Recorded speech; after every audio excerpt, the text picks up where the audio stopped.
Hello, everyone. Saludos a todos. Yo soy Jimena Reyes. Greetings, everyone. This is Jimena Reyes from the International Federation for Human Rights. Welcome to the panel on protecting victims, defenders, and professionals, including lawyers and journalists. In this panel, we'll be talking about two related contexts: the situation of defenders of human rights, journalists, workers who disappear because they want to silence them and scare the community where they work, where they exercise.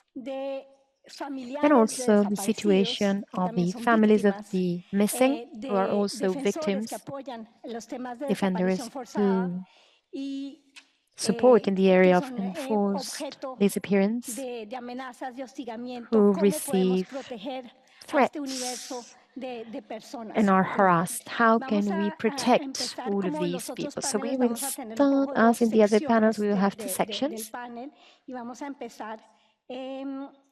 And we will start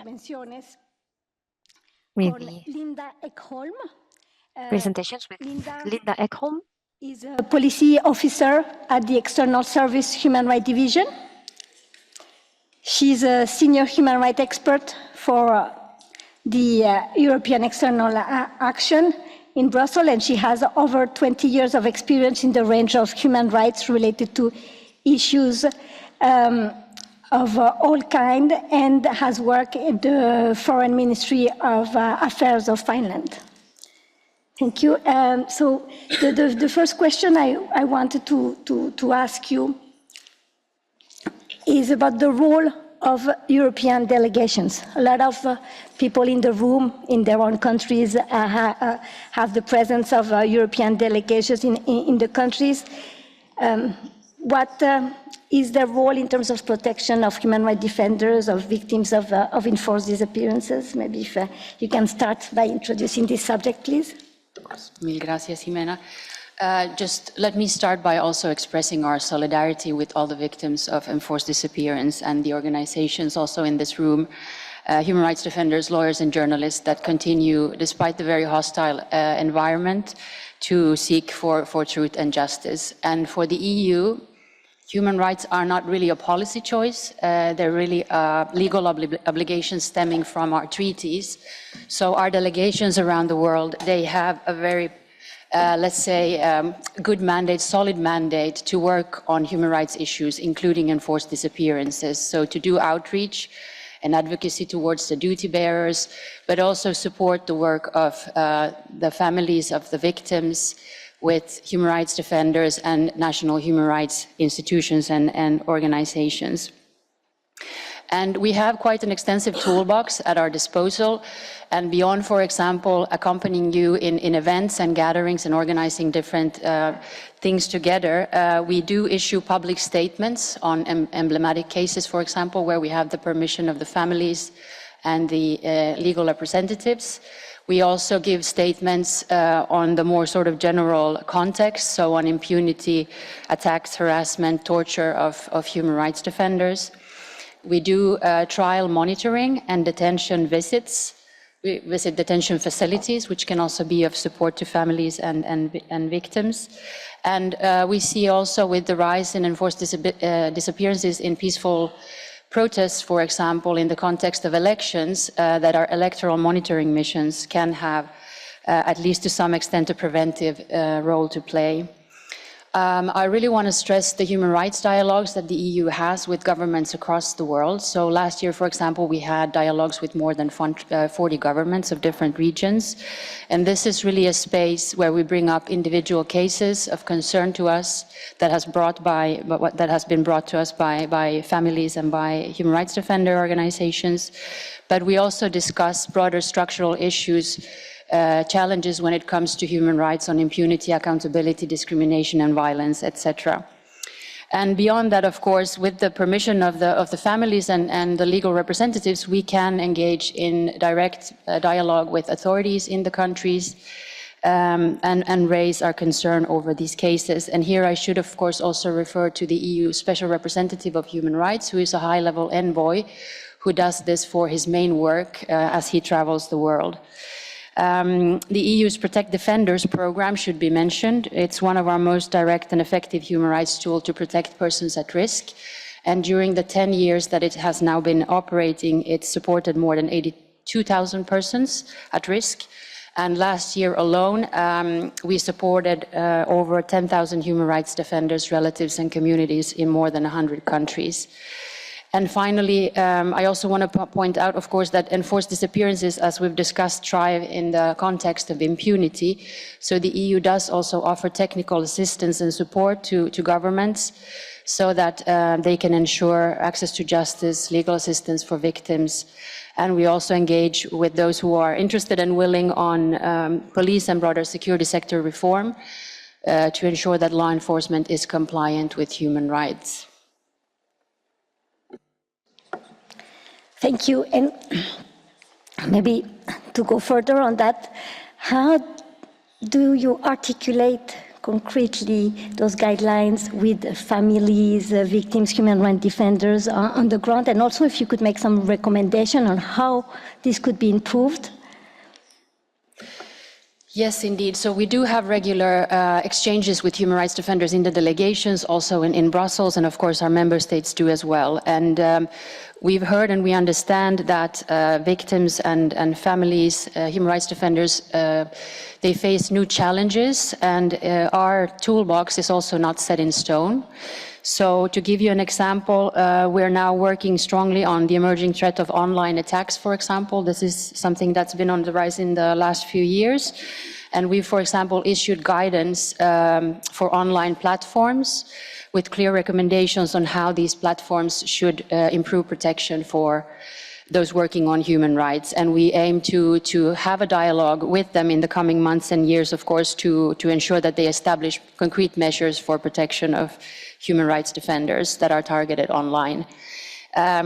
Second, another issue that has been brought to our attention, and it's also been raised in some of the panels, is the rise of transnational regression. So people are not anymore attacked only in their own countries, or they're also being abducted abroad. And this is something we raise with governments. We condemn and express concerns where this happens in third countries. We insist on non-refoulement, for example. We deliver emergency funds and relocation. And we also call on governments not to abuse the Interpol Red Notice system. And I also want to mention our global initiative against impunity, because as we've discussed, enforced disappearance may also constitute crimes against humanity. So in 2023, the EU launched this new initiative. It's really a civil society-led initiative, and that's important for us. So it's really those with the knowledge and the know-how and the contacts in the field who are doing this. And the aim is to address the impunity for core international crimes and serious human rights. So there are projects being funded to tackle impunity for genocide, crimes against humanity, and war crimes. And you asked for recommendations. So I think one key issue is, of course, that criminalization matters, as we've heard time and again here as well. So we need to continue to raise awareness about the roadmap that the Convention offers in terms of ensuring rights of victims, having access to justice and prevention. And we also see that international actors such as the OACHR and other international governmental organizations can be really key in giving technical advice to governments who are aspiring to ratify the convention. And then, as I've mentioned, for example, we are one of the biggest donors in the field of finance, of emergency relocation, legal aid, medical support, safe digital devices, security training, etc. But the needs and the demand is growing very fast. So we need other actors, donors, to step up as well. And we really see that persons at risk would need relocation alternatives also in their own region. And as with the emergency grants, we also see that there's an increasing demand for long-term or even permanent visas for persons at risk. And our member states have established relocation programs for human rights defenders and other persons at risk. And we're aware of the growing needs. We have also recently updated our visa code handbook to really give guidance to our member states on how to identify and facilitate the delivery of visas to human rights defenders. But again, we believe that other actors around the world should also establish relocation channels. And coming back to the issue of international accompaniment, I really think that this makes a big difference. We already referred to ICRC and OHCHR, but through our own experience, we also see that the international community, the diplomatic community, has a very important role to play. So it's really key that these actors and us continue to raise our concern and speak out in support of victims, their families, and those that seek justice and truth. And finally, for us, engagement with those with, let's say, lived experience and experts in this field is important to improve our strategies and tools. And I take away a lot of recommendations from this Congress, but we really feel that dedicated spaces like this Congress are important and should be invested in order to find, let's say, sustainable solutions and decisive actions for prevention and accountability. But these can, of course, also be replicated at smaller and even at, let's say, more confidential spaces at regional and national levels. Thank you. Thank you very much, Linda, and also thank you to the European Union that is indeed a very important ally of human rights defenders and of the issue of fighting against enforced disappearances. Now we are going to start moving around the world with some testimonies and interventions, and so I'm going to speak with Daouda Diallo. Daouda Diallo, je vais changer de langue, est secrétaire général du collectif contre l'impunité et la stigmatisation des communautés au Burkina Faso. Et c'est un professionnel de la santé. From Burkina Faso, a professional from the Collectif against impunity and stigma in the communities, a defender of the victims of violations of human rights. Daouda has been a victim of enforced disappearance and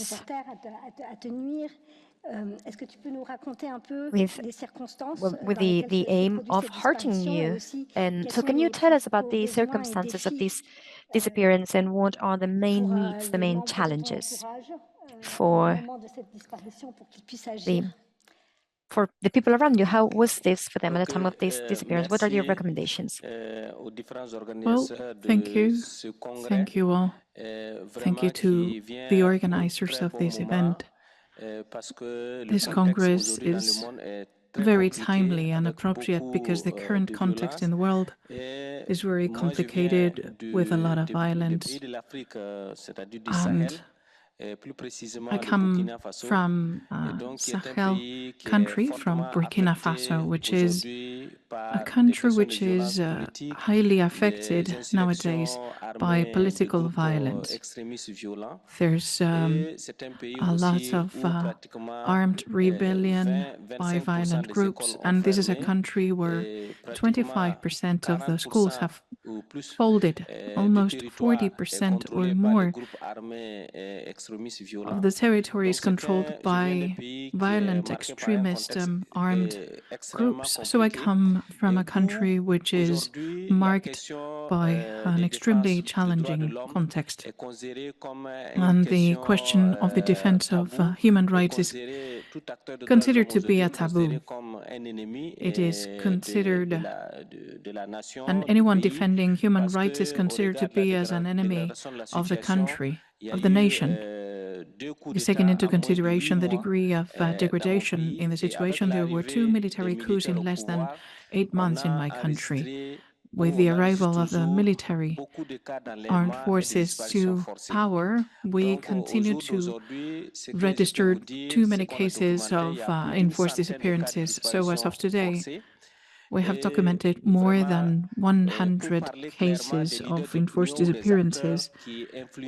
And we're talking about opinion leaders or stakeholders or role models who have an influence on a national level. There's more than 200 people missing, their families don't know their whereabouts, and within this extremely challenging context, I, as advocate for human rights, acting as a voice of those who cannot speak and to help the families and to comfort the relatives of the victims, I myself was the target of a kidnapping. In December 2023, I was kidnapped by 3 armed civilian-dressed agents. In Burkina Faso, the Republican forces are armed and they're well identified, but in this case they were dressed as civilians, they were unidentifiable, and they brought me to a vehicle which didn't have a license plate. I was brought to a place I didn't know. I was blindfolded, I was chained and gagged, and I was taken to a place that I didn't know. I didn't know where I was. And from the first day, it was really complicated because I didn't know which would be my fate, what was going to happen with me. And honestly, I was panicking because I didn't know who had kidnapped me, and that is very problematic. These situations of kidnappings and enforced disappearances, you don't always know who is the author or the authors. My family went to the state official services who stated that they ignored who had kidnapped me. Everyone was panicking, but fortunately, thanks to the will, the determination, and the commitment of different friends and other partners from my country, like Amnesty International, the European Union, the regional civil organizations from Sahel and Africa, there was a huge mobilization to denounce my disappearance, and even the workers' trade unions denounced my situation. And I would like to make the most of this opportunity to thank each and every one of the people who acted in all the networks, in all the diplomatic channels, in all the instances, so that I could be freed, so that I could be liberated. I was dressed with military clothing. I was trained within the army, and then I was deployed in the field in the 3 main regions affected by this important security crisis. These are areas which are controlled by the jihad extremist groups, and I was forced to go to war. As I am against these breaches of human rights, I was sent to tackle the jihadist groups. So for more than 100 days, I had to combat against these violent groups, and I was forced to participate in this war for 100 days. And as I'm a health professional, I was forced to cure the wounded military soldiers. And I also needed to recover many bodies, many dead bodies during the combat, and I needed to pick them up, prepare them so that the helicopters could come and pick them up. It was horrible. But these international advocacy efforts continued until I was announced that I was going to be liberated. I was taken to Ouagadougou, to the capital, Ouagadougou, and I was told that if I continued to bother the power, even if they would not kidnap me, they would kidnap my relatives, my family. And there's many cases like that.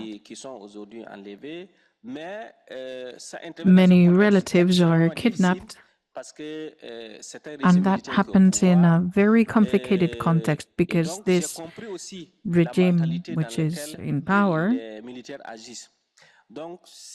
has a mentality which is very specific, so to say, and I was able to understand their mentality. Yesterday, we saw that there were some relatives who were complaining in front of the speeches of some representatives of government. I would like to ask these victims who complained here to find a diplomatic strategy to speak better to the authorities. I'm also a victim, and I personally lived with the ones that kidnapped me, and I saw that some people were against my kidnapping. You know, so I was there for more than 3 months without having any piece of news of my family, and some of the military soldiers empathized with me, and they could step into my shoes. And sometimes some kidnappers end up being kidnapped. So there's many cases like this. So the authorities that are part of the system, sometimes they're not protected from the kidnapping or enforced disappearances. So I think that we need to continue to stand for these principles and these rights, regardless of who's affected, regardless of where the injustice is coming from, regardless of who the perpetrator is. We need to denounce this, because the important thing is to defend justice. And the important thing is that it's a win-win situation. If we stand for justice, regardless of whether we participate in the government or not, it's a win-win. Everyone is going to benefit from the fight towards the granting of human rights. That's what I can tell about my kidnapping. And then the challenges, they're very clear. We have the challenge of security, which is failing and which is really complicated for the human rights advocate and defenders. And another challenge is that there is a lack of support for our organizations, because, well, what does it mean on the field? We have the diplomatic organizations in our country. They are there, it's true, but sometimes there's fear when it comes to lending support to these institutions, because they need to keep good terms with our state organization, and that's normal. But I think it's important to be able to find, and this is my recommendation, to find a mechanism in order to lend support to the organizations that are truly committed and which are fighting for the principles for humanism, so that dignity and justice can prevail and can be guaranteed everywhere. So we don't need to pretend that we lend support to these organizations. No, we need to truly stand for them, the ones that are fully committed. In this difficult context, we need to stand up proudly and courageously. So one recommendation is to fulfill the mechanisms of accompaniment of the relatives and people close to them. Families suffer sometimes more than the victims of kidnappings. For example, if you're being kidnapped, you know what's happening to you, and you know that you're in a specific place, but your parents, the people that sing close to you, they don't know where you are. And it's very traumatic. It's a very traumatic experience, and they need support, all the support that we can bring. So I would like to ask the large organization like the FIDH, the European Union, the United Nations, who have done a lot for my family when I was kidnapped. I would like to ask them to set in place all the measures, all the exceptional measures possible to expand their help to human rights defenders, because I think that the budget allocations that they give cannot surpass 10,000 euros, but for the relatives, 10,000 euros is much, but not that much. If we take a look at the needs that the families have and what they need in order to help them, and those who stand close to the victims. So I think that the FIDH, the European Union, Amnesty International, I would like to urge them to expand the budget allocations and the subsidies that are provided to the families so that they can be better accompanied in the most suitable manner. And I would like to also urge them to consider how to help these families relocate. Because when you're liberated, when you're being freed up, you're under constant surveillance because you have a lot of information. So we need to take that into consideration. And to reinforce the international network of fight against enforced disappearances. In Africa, for example, there is a special network, and the federation is very important in order to set up initiatives to fight against these violations, which are gaining even more importance in this context. Thank you very much. We applaud you for being here and for the fact that you're continuing your fight. Now we're going to see a video from Anitha GATERETSE. She mainly works in the area of human rights documentation, good governance, and advocacy. She currently lives in exile following repression in her country, and I suggest we listen to her.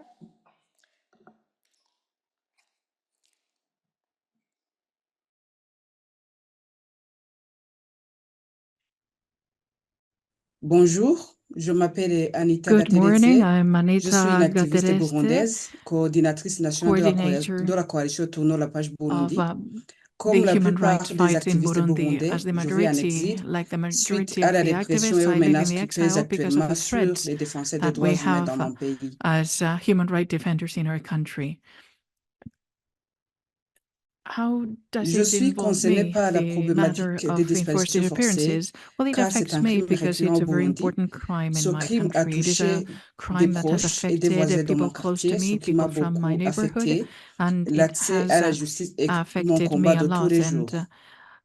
which are the problems of protection lived by human rights defenders in Burundi related to enforced Les disappearances? disparitions Well, enforced forcées disappearances constituent un are a phénomène complex complexe au matter in Burundi. Burundi. La crise politique est de And 2015, non encore we résolue, can say that continue there's many d'alimenter de graves cases violations des that droits are humains, dont increasing les every day, disparitions severe forcées, à breaches of human l'absence rights, d'une réelle like volonté des enforced autorités pour changer la disappearances, and situation. authorities not Ces always pratiques installent un show climat the de will peur to change this, dans and un there environnement is an atmosphere d'overliage of de l'espace fear civique.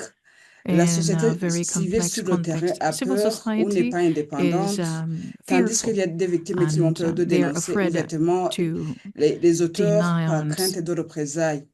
Il faut the souligner que les auteurs se perpetrators, trouvent essentiellement parmi les fearing corps de retaliation, sécurité, and the dont perpetrators are les member agents de of the renseignement security national, armed les forces, administratifs et la in jeunesse intelligence militarisée du parti services, au pouvoir. and militarized youth who are Les members of défenseurs the des droits de political party l'homme at the au power. Burundi, Human rights particulièrement defenders at confrontés au Burundi problème are de faced with disparition the problem of forcée, enforced disappearances, and they rencontrent need des to défis face spécifiques very liés specific à leur challenges protection. regarding their Ils sont protection. They're exposés aux exposed to menaces et aux threats représailles and directes. direct À retaliations, l'absence and there des is an lois absence of spécifiques de protection des specific laws défenseurs des for the droits protection humains, of human rights il se defenders. remarque une And we can see that there is an instrumentalisation du système instrumentalization judiciaire of the qui les judiciary expose system that à des exposes sanctions them to injustes unfair suite sanctions à leur because of their activisme. activism.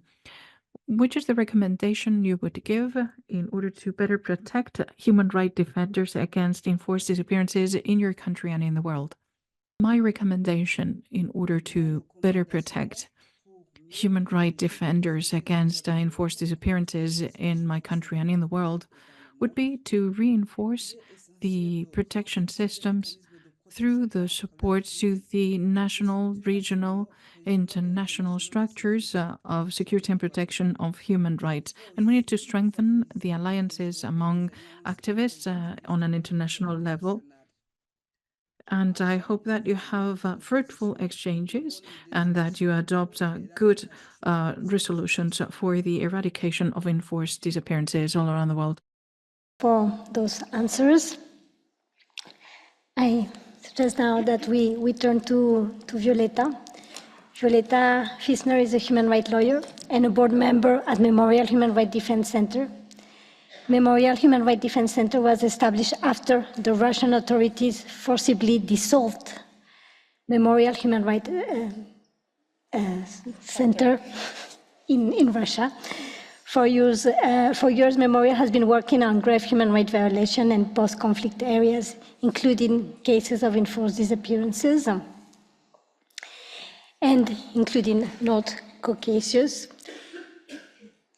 Could you maybe explain and tell us of the links or common patterns between the phenomenon of enforced disappearances in Northern Caucasus and in Ukraine? Thank you. There is indeed a link and a common pattern between the enforced disappearances in the North Caucasus and the enforced disappearances of Ukrainians in the context of the full-scale invasion of Ukraine. I have to start with saying that in Russia, the practice of enforced disappearances has originated in Chechnya during the First and Second Russian-Chechen Wars. Memorial has documented between 5,000 and 8,000 disappearances during this period of time. But to be honest, we believe that the real numbers are much higher because a lot of people were just afraid to talking to human rights defenders and reporting about these crimes into the involvement of the Russian authorities. Memorial has provided and continues to provide legal help to the victims and the families of the disappeared. And for example, our lawyers filed many complaints and demanded the effective investigation of these cases. We also applied to the international human rights mechanisms, including the European Court of Human Rights and the Working Group. But unfortunately, despite all of this, the authorities failed to conduct the effective investigation of these cases. And in almost all cases, perpetrators were not found, and the disappeared persons or their remains were not found. The authorities have not even publicly apologized to the families of the disappeared or provided any compensation or any other support. So despite all of this, due to this atmosphere of impunity, later this practice of enforced disappearances has spread to different regions of Russia. And now we see how it is used against Ukrainians in the context of the full-scale invasion of Ukraine. There are thousands, and at least 7,000 of Ukrainians who are subjected to enforced disappearances by the Russian authorities. They're held incommunicado, many of them are tortured. They do not have access to a lawyer and their families don't know where they are. So they're placed outside of the legal framework. And only if a criminal case is open against these people, there is a chance to locate him or her, because then the detention is legalized. And in Russia, there are human rights defenders and human rights projects which focus on these specific issues. They help to locate the Ukrainians in Russia and in the occupied territories as well. But of course, this work is extremely dangerous, so I'm not going to say any names of these organizations or people. But what is important to understand that this situation that we have in Russia within enforced disappearances is a clear example of what can happen if we ignore the past and if we do not learn from it. So the history will just simply repeat itself. Thank you. Yeah, thank you. And in relation to the situation of human rights defenders in Russia and in North Caucasus, based on your analysis and experience, what recommendation would you have for the international community, for the international organizations here to improve their protection? Sure. Firstly, I wanted to emphasize that over the past decade, the Russian authorities have intensified the crackdown on civil society, and they use various tools to suppress the NGOs and human rights defenders and lawyers. First of all, there is a law on foreign agent, which was introduced in 2012, but this is not the worst, actually, status and the worst situation that you can get into if you're a human rights defender in Russia, because the Russian authorities also label NGOs and human rights defenders as undesirable or terrorists or extremists. And such labels means a complete ban on the activities of these organizations, or it can lead to criminal persecution for individuals. And indirect to this persecution, directly for the human rights work, Russian authorities persecute human rights defenders and lawyers for the anti-war expression in relation to the full-scale invasion of Ukraine. And this is the general situation in Russia. What is important to understand that the crackdown on civil society in the North Caucasus, for example, is even worse, because in addition to all of these judicial methods of repression, the authorities also use the extrajudicial persecution, including physical attacks, threats, and intimidation. And because of this, as I said before, a lot of people in the North Caucasus, especially in Chechnya, they're afraid of talking to human rights defenders and reporting about these violations. And in relation to recommendations, I think, first of all, it is not just enough to declare that the practice of enforced disappearances is bad and it must be eliminated. It's important to draw attention to these cases whenever it is possible, like during the interstate communications and at the international level. For example, during the Human Rights Council, the review of the UPR, review at the treaty bodies, and so on. And states should use all available mechanisms to ensure the accountability for those responsible for the enforced disappearances, including the use of universal jurisdiction. And yesterday we talked about it a lot. And a few speakers already mentioned that it's important to provide a financial support and other support for the NGOs and human rights defenders working in this field, and I completely agree with that, but I just wanted to add to that that it's important also to support the international human rights mechanisms dealing with these cases of enforced disappearances, including the working group, other special procedures, including the country mandates, the treaty bodies, and so on. And I also agree that it's important to provide visas and other relocation opportunities to the victims of enforced disappearances and human rights defenders and lawyers who are working on this issue and facing the persecution at home because of this work. And moreover, states should refrain from facilitating and contributing to transnational repression against the victims of enforced disappearances, human rights defenders, and lawyers. And finally, I think it would be also very helpful to organize trainings and other programs for the human rights defenders, lawyers, and even state agents. The trainings on how to deal with these cases of enforced disappearances, how to address them at the national and international level. Thank you. Thanks to you, Violetta, and thank you for the work of Memorial. And I think again we can.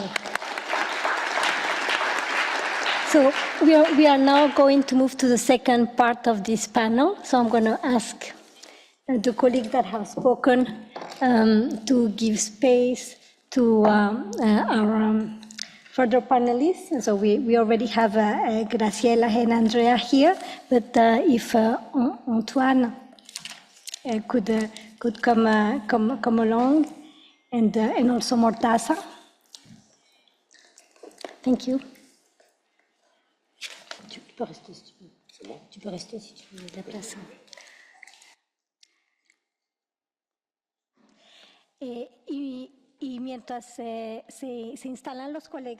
And while our colleagues get in place, there's a very good piece of news. There was a human rights defender from Venezuela who was disappeared yesterday. We knew he was in prison, and today he's been released. He had been kidnapped on January 7th. Carlos Correa.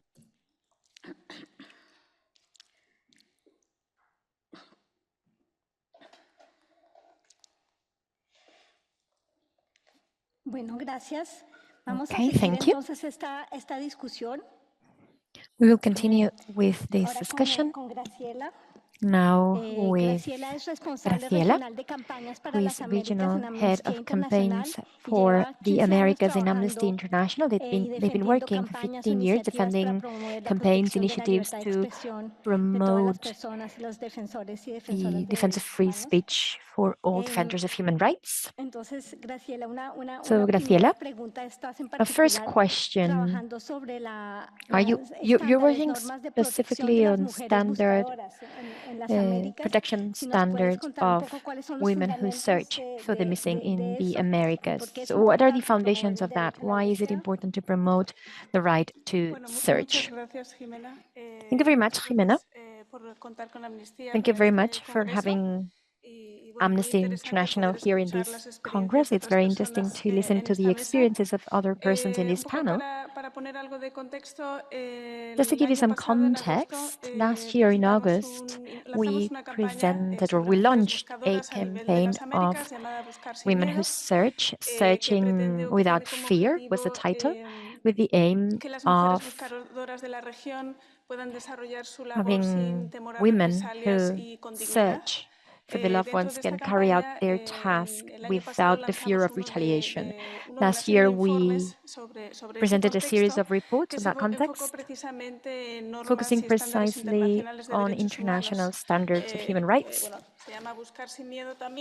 Buscar Sin Miedo is the name of the report, Searching with No Fear. You can find it in amnesty.org. And it is important to know the international standards of human rights because this allows us to understand the obligations of the states and to demand them. So it was important to create a document with these standards and norms so that we could demand of the states the implementation of these norms and standards. And we assumed it would help the states as well in their implementation. It's an effort that Amnesty carried out to collect international standards and norms of human rights, also at a regional level that applies for the protection of women who search the missing in the Americas. So that's basically what the report is about. And the idea is to have a guideline that allows us to know what's the international and regional framework that would help the states implement their policies or legislations related to the protection of women who search. So in this sense, on the protection of these women, we thought it was important, something that seems obvious, but it's more complex in practice. In many cases, and specifically in the Americas, the family members are the ones who search for their loved ones, and specifically women. So we thought it was important to point this out. Women have a right to participate in these searches. This is one of the first aspects that we point out, not just these searches led by the states, but we believe that they also have a right to search on their own initiative, of their own volition. Oftentimes it's the family members and relatives who initiate, who lead the search. So this right to search independently should be guaranteed by the state, be it through protection, through any resources necessary to carry it out. So this report has two main lines: the norms applicable to searching in general, and on the other side, the violence these women suffer from. So the idea is to guarantee that there is diligence in these searches with a humanitarian and gendered approach. And there are, of course, also men who look for their loved ones, but in this report we wanted to stress the importance of the role of women, and there should be policies and laws that guarantee that this role fulfilled by women is acknowledged, and there is a framework. that guarantees their rights. So as I said before, guaranteeing the participation of searchers without discrimination for their rights, their right to search in searches organized by the state or independently organized searches. And it's also important to point out the factors related to ensuring adequate conditions for those who search. In the report, we talk about the importance of guaranteeing the human rights of women searchers, because they have rights both in terms of the enforced disappearance of their loved one, but also their right to claim for justice against impunity, etc. We thought it was important, especially bearing in mind that there is a large-scale movement of organizations that fight enforced disappearance, and that there is a network of collaboration for people who want to search for their loved ones. So aside from the right to search, or well, the reason why it is important to have a framework of standards, in this case for women searchers, well, in the report, we try to argue a bit about the right to search per se. And as I said before, this is somewhat linked to the fact that the families are the ones who receive most of the negative impact of the enforced disappearance of the person, and they are the ones who lead these efforts. So we believe that acknowledging this right could help guarantee it, so that we can have a clearer framework about the role of the persons who search, women searchers, and in order to establish policies and laws that guarantee their rights. So we believe that acknowledging this right to search could help in that, and it is also very much related to what reality the people live in, the context of the people whose rights are violated. So we thought it was important to stress what the situation is of women searchers in the Americas.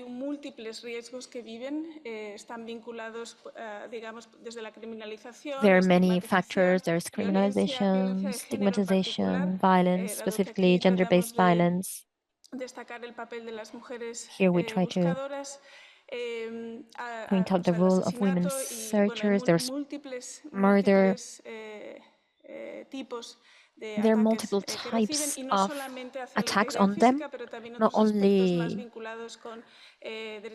on their bodies, but also on their social and cultural rights. The lack of resources, for example, since the searches are normally led by the families, the communities, oftentimes with their own financial resources and their own time that is invested in the search. So this is a crucial aspect as well when guaranteeing the right to search. So given the context in the Americas, in that sense, we have also published a report recently on Colombia, based on the work of Fundación Nidia Erika Bautista. Andrea is here, she will tell us a bit more about it, but we've specified a bit more on the specific context of the countries vis-a-vis the violences they experience. But, well, given all of that, the right to search could reflect that context and help counter the situation. And that would be, in a nutshell, what I wanted to say. Maybe one last thing. I would like to acknowledge the huge and wonderful work that women searchers do and the amount of mass graves that have been found in Mexico thanks to their work. Do you have one or two recommendations on enforced disappearance and how to protect the victims, especially human rights defenders, that you would like to share with us in a minute? In the report, we share 10 recommendations that are somewhat based on the international framework of human rights, linked first to the fact that the state is the one that holds the responsibility as a burden of responsibility.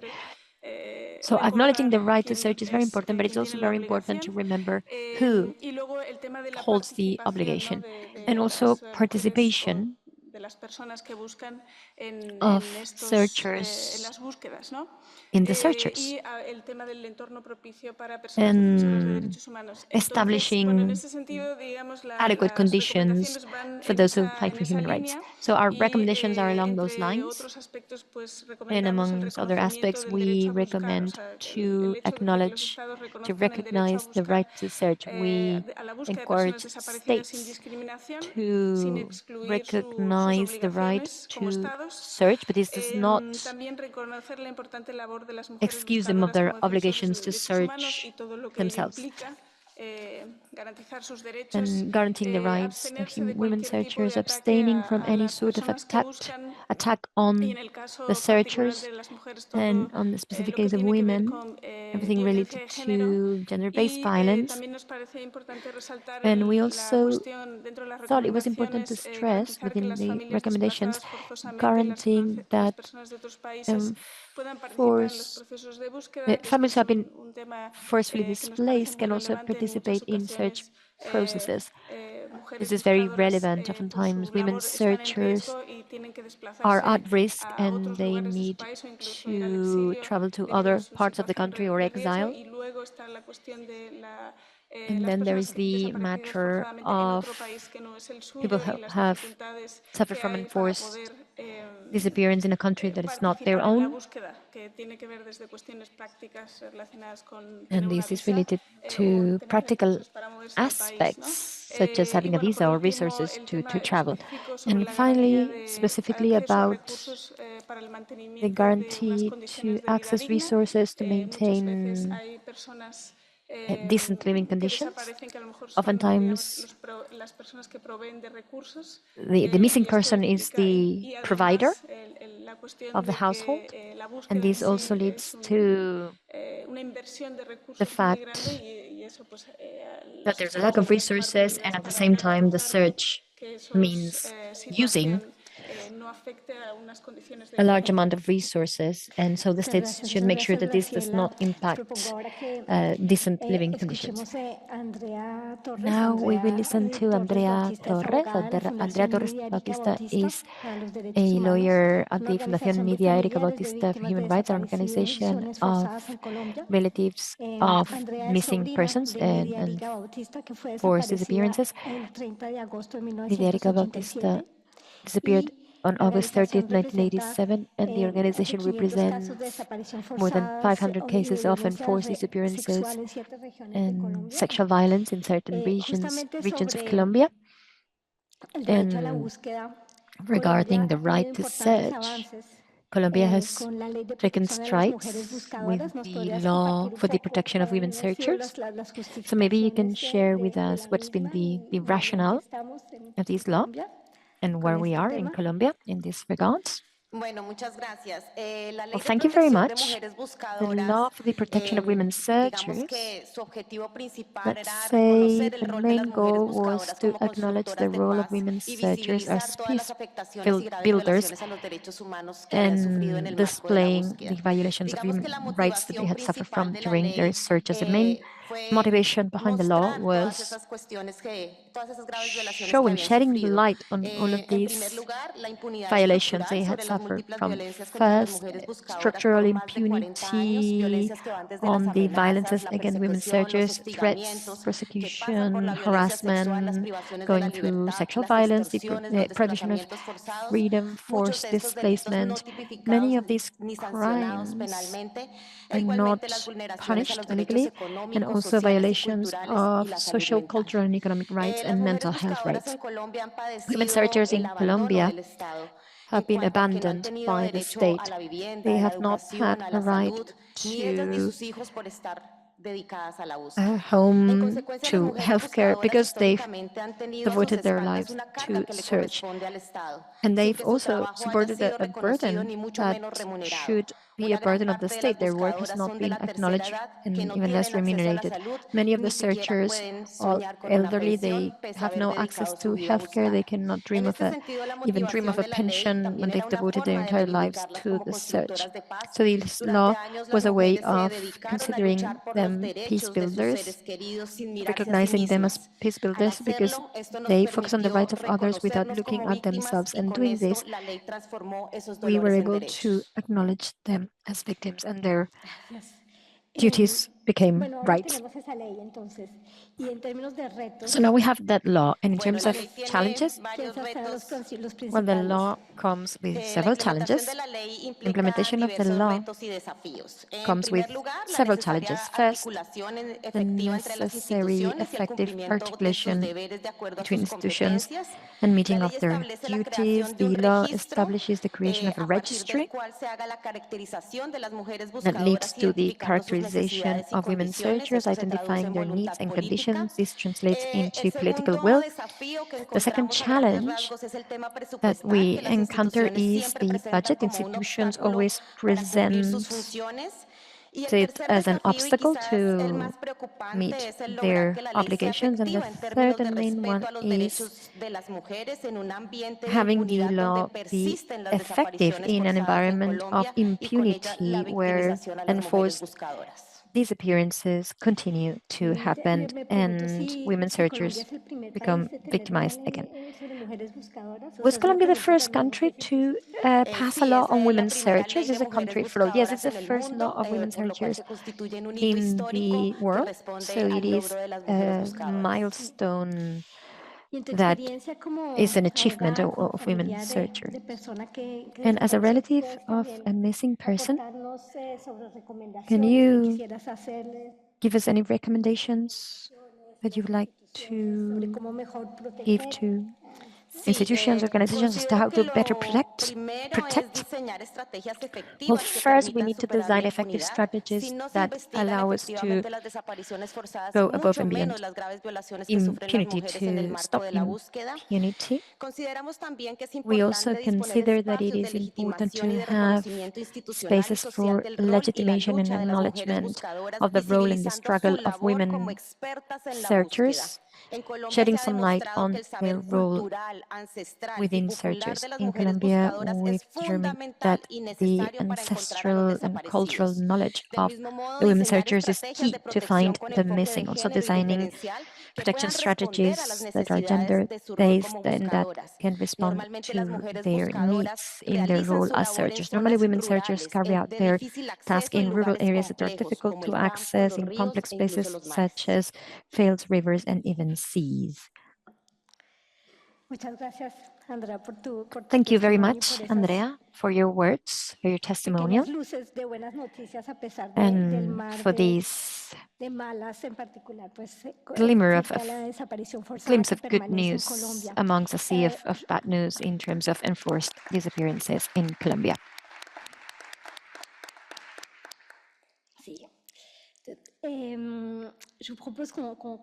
I propose that we switch to our last speaker, Mortaza BEHBOUDI, who is a journalist and he's also a reporter.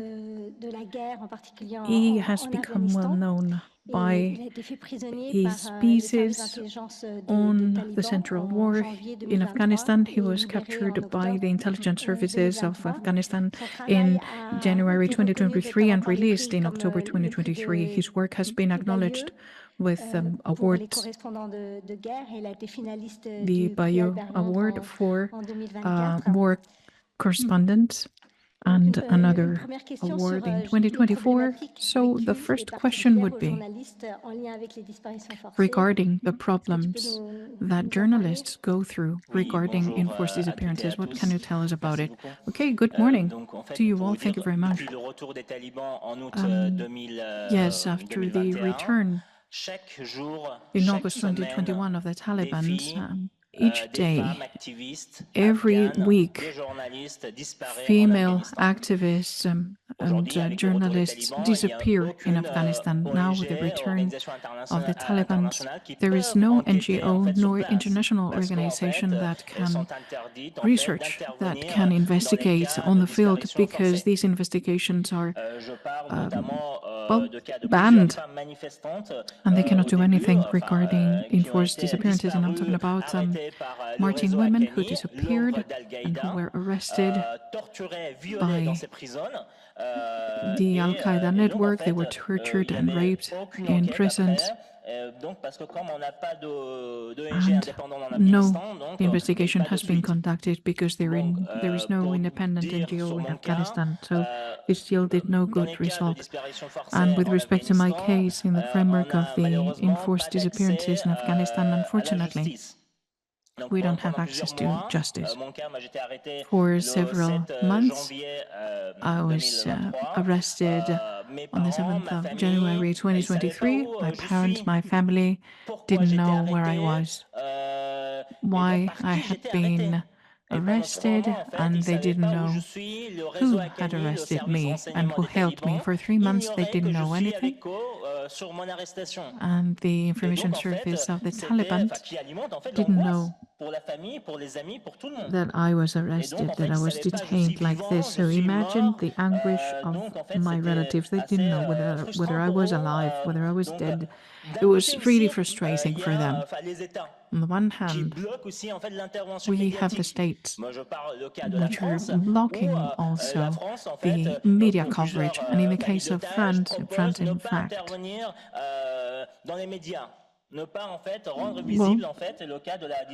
propose that to the relatives that they don't render this case of enforced disappearance visible, that they don't speak to the media, and this is very difficult. Le Bandeau is an example. And it was rendered visible by the media 2 years after this case. So they knew their whereabouts, but they didn't know anything else when he had been detained or anything else. So, and it's even more so in the case of journalists in Afghanistan. When I was arrested, why did they give a piece of news for 3 months? Why do they do that during these enforced disappearances? Because during these 3 months, the person is tortured and questioned daily. They use many different electric shocks, ripping out of teeth, threatening the families. They conduct any kinds of tortures, and they force you to confess that you're a spy when you're in fact no spy. So it's really difficult to investigate and intervene in Afghanistan. And it's also difficult because for 6 months the person is denied any access to any lawyer, the person is isolated, and the victim for these 6 months doesn't see the sky even. So whenever a journalist or an organization would call or would stand in front of a prison to see whether the victim was there, they would deny it, and the spokesperson of the Taliban would deny that the victim would be there. So it's extremely difficult for the person who is suffering from the enforced disappearance. And even the international organizations like CR visiting the prison, well, this is very limited because they cannot share any information with a relative or anyone. So in the framework of kidnappings by different groups, in addition to the Al-Ghani network, we have Al-Qaeda, Boko Haram, Al-Qaeda, or Daesh. And it's really difficult to know whether the person has been kidnapped by these groups of people. Okay, thank you. Thank you for your testimony. I would like to know which would be the recommendations that you could share. And in your opinion, which are the challenges that these stakeholders need to face in order to protect the journalists? What would you recommend?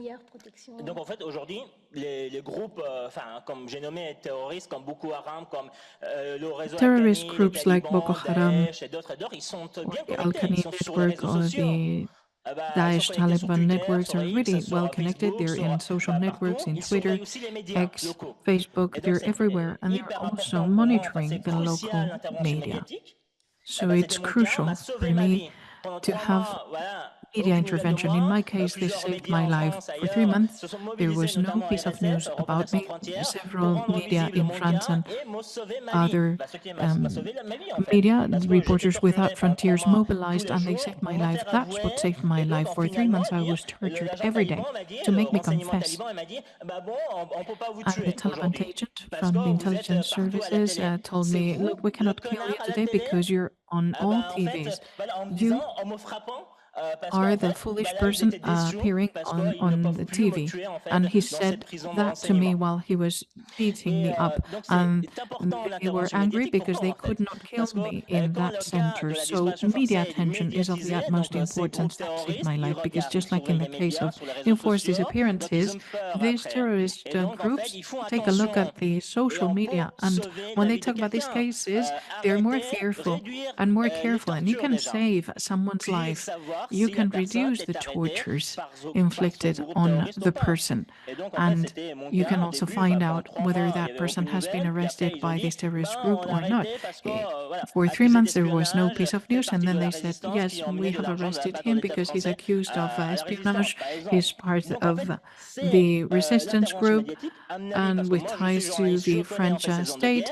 So the media intervention is what saved me. I'm a journalist and I know what happens in these war zones, and it's crucial to contact with the local media. For example, the UN representative in Syria or Afghanistan, when they post a tweet about this arrest or in an enforced disappearance, this tweet is going to appear in all local media, and that prevents from any torture being inflicted on that person, because the terrorists are following those posts, and the kidnappers can no longer kill the person or torture that person so much. So it's important to mobilize the RSF and the United Nations. The RSF has contacted many sources and contacted the local lawyers, because when a local lawyer intervenes in one case, even if those advocates are not acknowledged by the Taliban or this network, or nor by the state, nor by the European states, their intervention facilitates the negotiation to take place. So in my case, the EU rapporteur's role was very important. Raphael Duri, the former representative of the EU in Afghanistan, played a very important role. The former head of the crisis unit, who has passed away, she was the one that participated actively in my release and the release of several kidnapped in Afghanistan. I think that if she would not have been there in my release on the 18th of October 2023, I would not be here today. I was released. I was received by Rafaela, and she accompanied me to a safe place, to the offices of the European Union, and when she accompanied me to the airport of Kabul for my evacuation to France, an Al-Qani intelligence agent came for me to arrest me because he said that they were not kept abreast of the negotiation, and she intervened with her bodyguard, and she said, no, he has been officially liberated with a release letter. So for half an hour, we needed to negotiate with this intelligence agent of the Taliban, and I could step onto that flight thanks to that. Thank you very much. Thank you for sharing this testimony. Thank you for your contribution. One last question. Which would be a prevention rule that could be implemented to protect journalists in particular?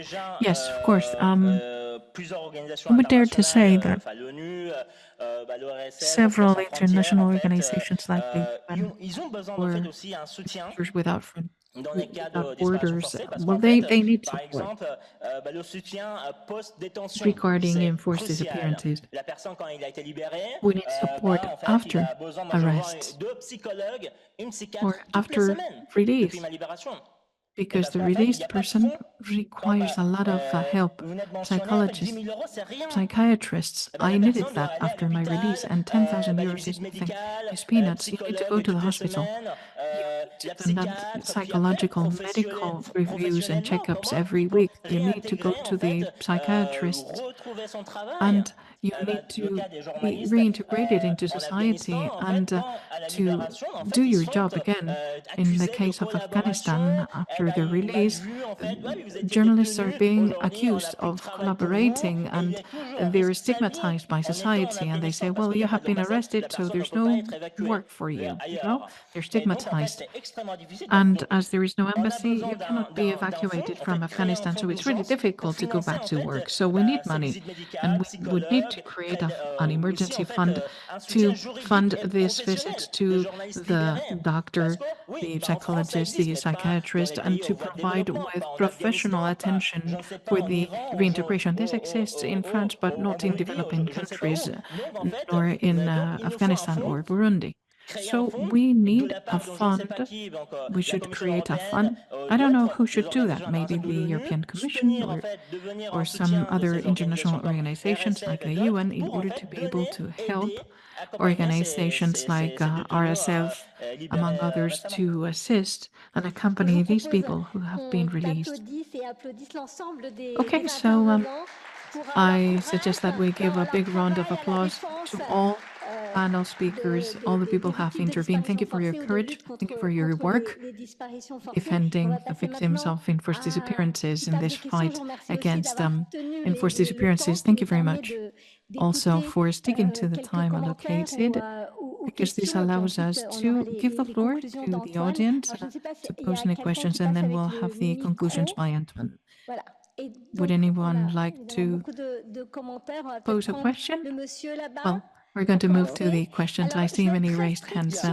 This gentleman over here. Hello, just 1 second. I want to make a comment. I'm going to be very strict on time because, so 1 minute maximum each. Okay.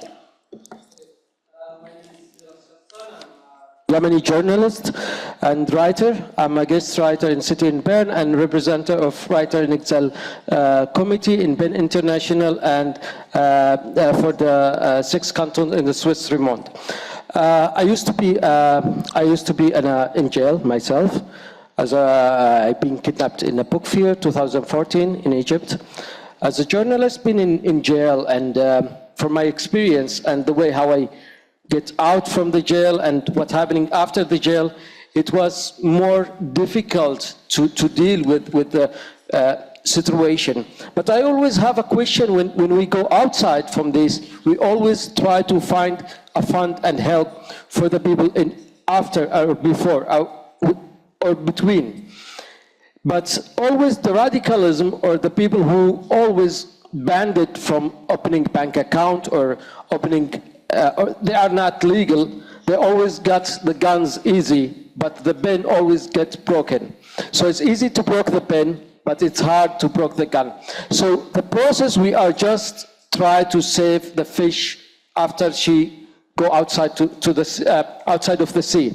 The real action, we have to make a change. As an example, now my lawyer, when I used to be in the jail, now my lawyer in difficulty, but when I try to help him, this is a big question, how we can save writers, what is the processes, what is the real action? Thank you. Can we save journalists? Can we make a change? This is the big question. What is the processes? And do we have to take everyone outside from the country to be safe? Thank you very much. Merci. Let's move to another question. And yeah, thank you too for keeping it as short as possible so we can. Where is the microphone? Well, go ahead, please, Madam here. I'm a researcher at Ghent University, specialized in Syria and enforced disappearance and transitional justice.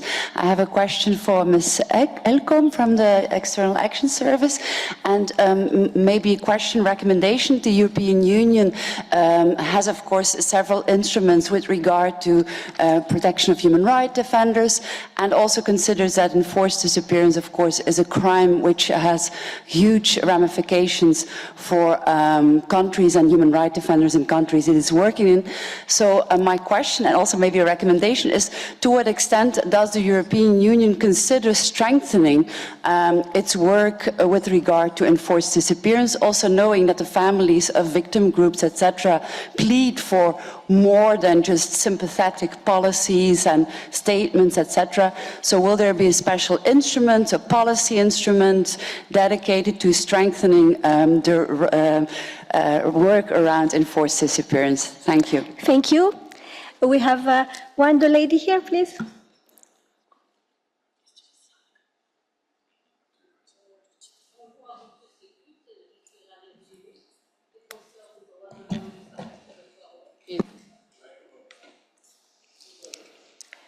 Bonjour à vous tous et toutes.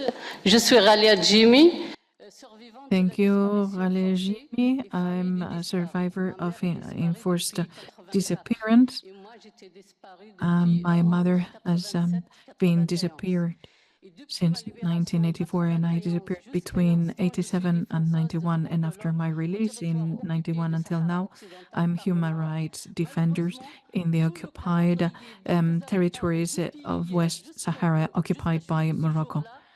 Everything that you have said from yesterday until now, well, you have talked about rights, about victims, you have talked about right holders. All of these rights for us are destroyed in our occupied territories. So for those territories that don't have a clear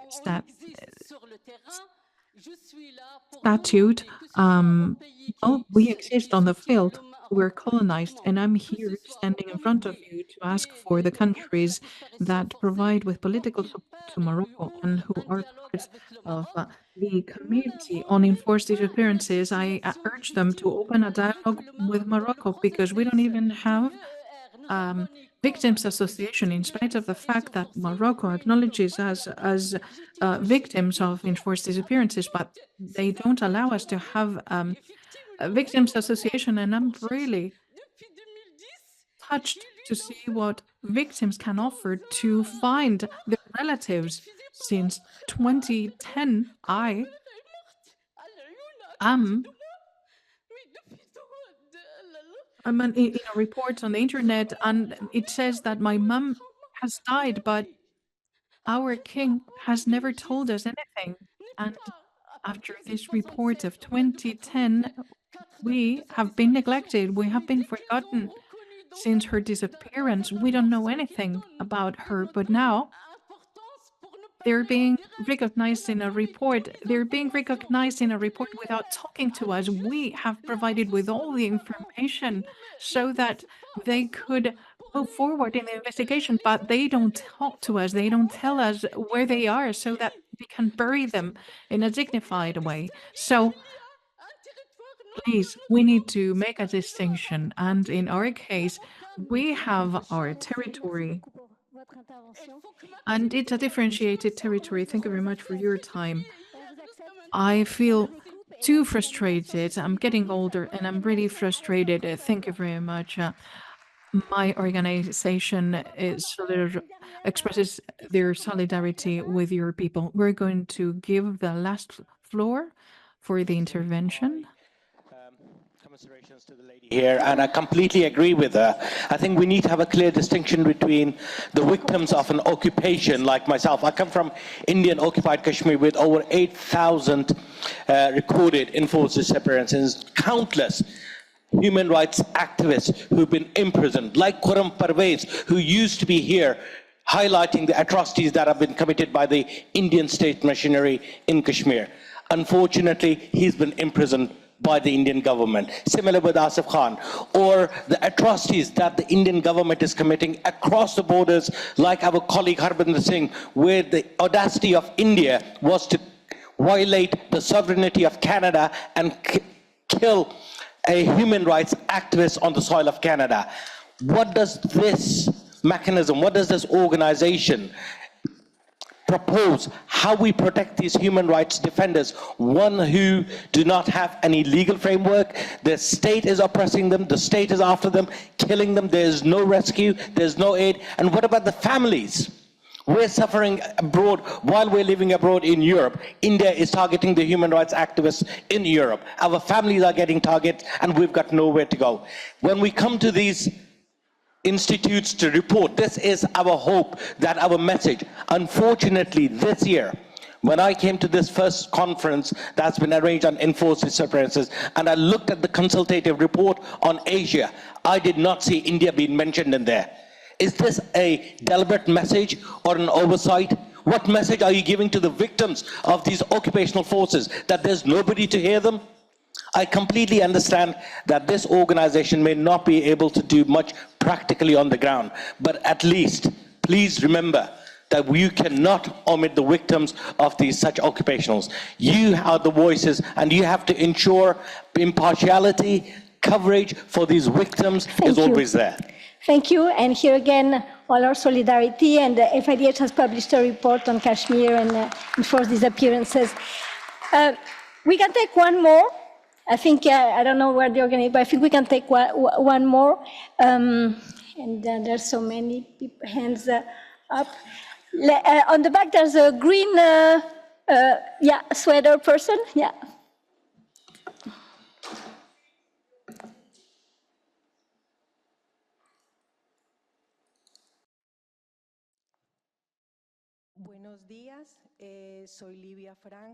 Good morning, I'm Livia Franco. I am a daughter who searches my missing parents. They went missing in the border between Colombia and Venezuela. At the moment, we are searchers who have been expelled from Colombia. I met here with several searchers, and we have a specificity because we were searching in our country. We had to leave the country to save our lives. So I wanted to ask Andrea whether the law that we've rejoiced over, we want all countries to ratify the convention, and maybe this law can help protect the task of the searchers in the different countries. My question for Andrea is, how, with this law, how can we guarantee that our task is fully protected? Thank you very much. In exile, I mean. Thank you. Thank you very much. And thank you for raising the important and relevant topic of exiled family members of victims. Question, but there were 3 questions. What I now suggest is that each of you have 30 seconds to answer or to make a comment, and then we'll give the floor to Antoine, who's going to make a summary of what we have said. So maybe if we start, and you had a question, so maybe even 2, so if you want to take time to answering that, please, Linda. Thank you, no, of course, and thank you for the question. We're always looking for ways to strengthen our mechanisms and our protection measures, and that's also why we're here today, to listen to you, and I think there's been a wealth of recommendation coming through the different panels. And as I've said previously, our doors, be it in Brussels and delegations, are open, and we're really believe in the importance of engaging with victims, family members, and organizations that work with them, also with journalists. And so we're hoping that you can also pinpoint to us where you see, let's say, room for improvement, what steps we can take. As you referred to, of course, we already have specifically the document that outlines the priorities for our human rights work in our external action. Is the Action Plan on Human Rights and Democracy. it already addresses enforced disappearances. There is a reference to promoting measures for prevention. We have specific guidance that is relevant in relation to human rights defenders, journalists, IHL, LGBTI activists, etc. But we're definitely interested in looking in other ways to strengthen our engagement. So thank you for the question, and thank you also in the future for your concrete recommendations. Mortaza? Oui, alors en fait, en cas des journalistes, la disparition forcée des journalistes, donc, yes, regarding enforced disappearance of journalists, we need a platform because as RSF and the UN do, yes, they can act directly, send a letter, and if that doesn't work, you have to connect with a platform that can denounce the disappearances straight away. So it's important to identify, to state who disappeared in what region, why, if known. And this is also important in order to strengthen the search process, because the family sometimes knows how to search for the person, where to look, but this takes time. So these organizations that are in contact with local authorities can help make quicker progress in the search. Thank you. On my side, my small contribution on the political instruments that the EU can deploy would be strengthening always témoignage, advocacy to prosecute the perpetrator of these atrocities, because perpetrators travel. If there was an international mechanism to persecute them, they would think twice. There are also persons living in your states, in the United States, in Europe, who represent very severe cases that need to be followed up close, because they're citizens who enjoy the protection of your laws and who galvanize repression and totalitarianism in some countries, more specifically our African countries and countries of the Sahel. They may be in other regions as well, but we need dispositions to repress the citizens and send them back to their countries. Why not?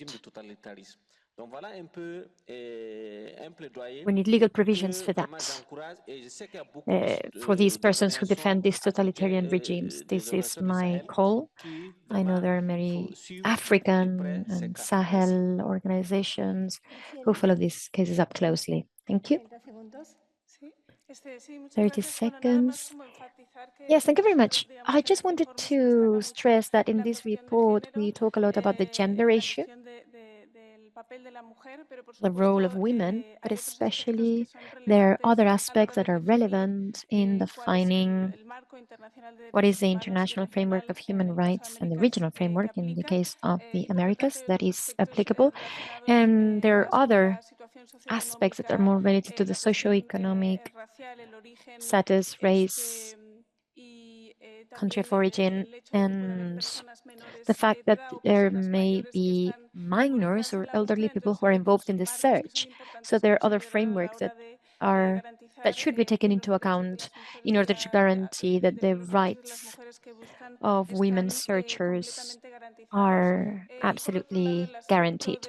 And on the other side, the concept of enforced disappearance in terms of the protection of women searchers, the fact that the term enforced can be questioned is, well, it's important first to guarantee rights and that the burden is not on women searchers. So in all cases, protections should be as broad as possible. Thank you. Andrea, there was a question for you about women searchers in exile, if you want to answer. Yes, I would like to say to my colleague from Colombia that the law of women searchers takes into account women in exile and also the fact that this exile is caused by their task as searchers. So the registry that the Colombian state must create has to include these women who are in exile, and it should also have an impact on the law of victims that never acknowledge exile as a victimizing fact. Women, well, I would like to say to the colleague from Sahara that women in Colombia share that frustration, because despite having many laws and many instruments, impunity is sophisticated and they are not met. And I'm offering our willingness to generate an alliance because we women should be together, should be united. Thank you all very much for these comments. I'll switch languages now. I'll pass it over to Antoine Bernard, Director of Advocacy and Assistance at Reporters Without Borders, my boss for many years. He was the one who hired me, and I'm very grateful. So I'll pass the floor over to him so that he can summarize all of these debates around protecting victims, defenders, and professionals, including lawyers and journalists. To be sharing this moment with you after this very, very impressive and inspiring panel and conversation we had. I won't be long, but just I would like to flag three main topics that led to many ideas and recommendations from the interventions and the conversation. The first one relates to the need to increase the protection of families, legal representatives, NGOs, journalists. It's the topic for our panel today. All of you have highlighted the very important need in that regard. Maybe it's good to recall that when discussing about this, reflecting about this, we can get inspired or work under the shadow of the Convention against enforced disappearances in that regard, because the Convention, as we all know, defines victims in the broad sense, any person suffering a direct damage. That includes families to be considered as victims, with provisions in that regard to protect families. Also because the Convention refers to the rights of NGOs, legal representatives, for example, with specific rights because of the role they need and ask to play in searching for disappeared, rehabilitation, etc. So it's not often we have such a regime, and actually the one from the Convention, this Convention is quite unique to complement existing instruments like the UN Declaration on Human Rights Defenders, etc., etc. And it's good to have that in mind to try to build on it, and in particular to mobilize and plead for increased, as was said, financial support for all those actors, increased diplomatic mobilization to support them, strengthening the capacities of NGOs was referred to, a lot of very inspiring recommendations to acknowledge the role of women in search, build gender-based search strategies, guarantee the right for women searchers, recognize and increase the recognition of women's right to search. Again, here we can build on the Convention, which has quite a developed regime about the right to search, including a non-derogable right to habeas corpus for searchers to try to access the disappeared. This may be theory, but it's not only theory, actually it's positive law, and maybe it's limited to the scope of the 77 state parties to the Convention, but it can inspire and reach out beyond that very strict legal scope, and maybe we could instrumentalize that more. And in any case, about women searchers, get inspired by regional frameworks like the Americas or the national Colombian law, as was referred to. Also, when getting to the point of limits to domestic support because of the situation in the perpetration country, and having to refer to exile human rights defenders, legal representatives, etc., then comes the topic that was referred to of transnational repression. About transnational repression, Increasing emergency visas, easing relocation possibilities is what was referred to. I would add to that, build and develop long-term residence permits capacity. Why? Not only by solidarity, but also because human rights defenders, NGOs, searchers that have to exile, it's not by pleasure. Most of the time, journalists, we see that a lot, are in need and able to resume and pursue their activity from exile, and very often don't consider themselves as exiled, but as displaced, notwithstanding extra-national, because they want to continue reaching out to their sources, their audience back home, and continue impacting the situation. It's been a long-term discussion with the European Union, especially, and even a priority of the Spanish presidency 3 years ago, sadly, quite sadly, with really limited exception, we consider that the problem does remain in when exile and exodus is developing so much from so many situations. This is becoming, we think, a very urgent problem that needs very specific solutions. Lastly, on that first point, efforts for reparation, rehabilitation was referred to, support victims and NGOs supporting them about medical support, legal support, etc., and the idea to create an emergency fund to accompany, in particular, to accompany victims' rehabilitation. I'll be shorter on the two following points. The second point the second topic I wanted to flag relating to the protection of the disappeared is the issue of information. Many of you have related to the absolutely key topic of information about solving forced disappearances. As we know, the convention again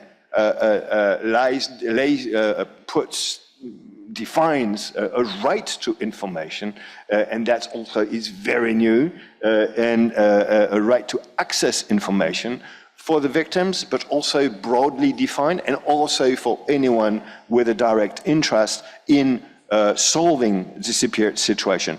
Building on that means what? Strengthening networks and strengthening transnational mobilizations, local, regional, international, referred also to how much public information save lives, quote from Mortaza, mobilizing media, local media, international media, both, has shown in a number of cases to be absolutely key. Public mobilization, solidarity networks, again, local, international, regional, very important. Increasing interaction with diplomatic community, and I cannot but add to Mortaza's tribute a word in memory of Rafaela Giudice in helping basically saving Mortaza's life, and I'm very happy and proud to be able to express these words. She has been extremely fantastic, and I can say, because having been involved in so many negotiations about how the EU and diplomatic networks, etc., can better be helpful to solving forced disappearances, in particular, guidelines, vademecums, etc., etc. This is extremely concrete. It's an EU diplomat, and it can be from any other democratic countries, taking her car, driving to the prison, waiting for the disappeared or the arbitrarily detained, not anymore arbitrarily detained, to get out, taking him in the car, putting the person under protection, and then ensuring that the conditions are met for you to be able to escape. It's very concrete. It's very simple. It's like observing trials. It's as important as that. And so, thank you, Rafaela. Last point, and I conclude. Protection of the disappeared, again, mechanisms. Many of you referred to the need to increase states' responsibility mechanisms and individual accountability for international crimes mechanisms in the case of forced disappearances. Pleads to strengthen and recommendation to have such mechanisms strengthened, be they national, regional, international.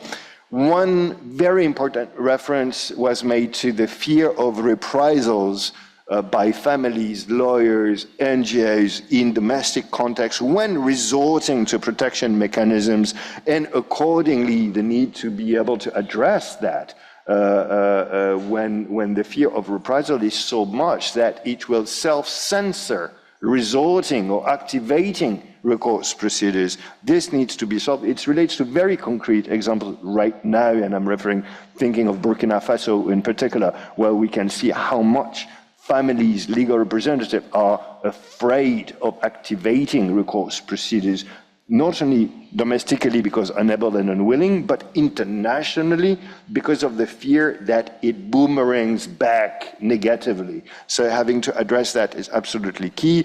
And lastly, increasing protection of families, lawyers, journalists in their capacity to trigger recourse procedures. Again, a lot from the convention that can inspire a forthcoming recommendation. Last word. I think most of the recommendations that were expressed today express how much we are fed up with running after the train of repression when the train is speeding up. We certainly, my understanding of all the testimonies is that very certainly we are not giving up, quite to the contrary. But what I heard is many recommendations for systemic measure, systemic change. And after years since the entry into force of the convention, etc., my understanding is that a lot of experience was gained. There's a lot of best practices and reflections to share, and that has been the case again today. Accordingly, there's a lot ahead of us to build on. And that is a very good news. Thanks. Thank you. Thank you very much, Antoine, and for this food for thought. And to conclude, just 3 words among many that I keep of this discussion and recommendations. Money. We need money to improve protection. Solidarity, and I think it was one of the objectives of this event, and respect for all of you intervening in this panel, but also for all of you in front of me fighting for the end of enforced disappearances. Thank you, and let's have lunch.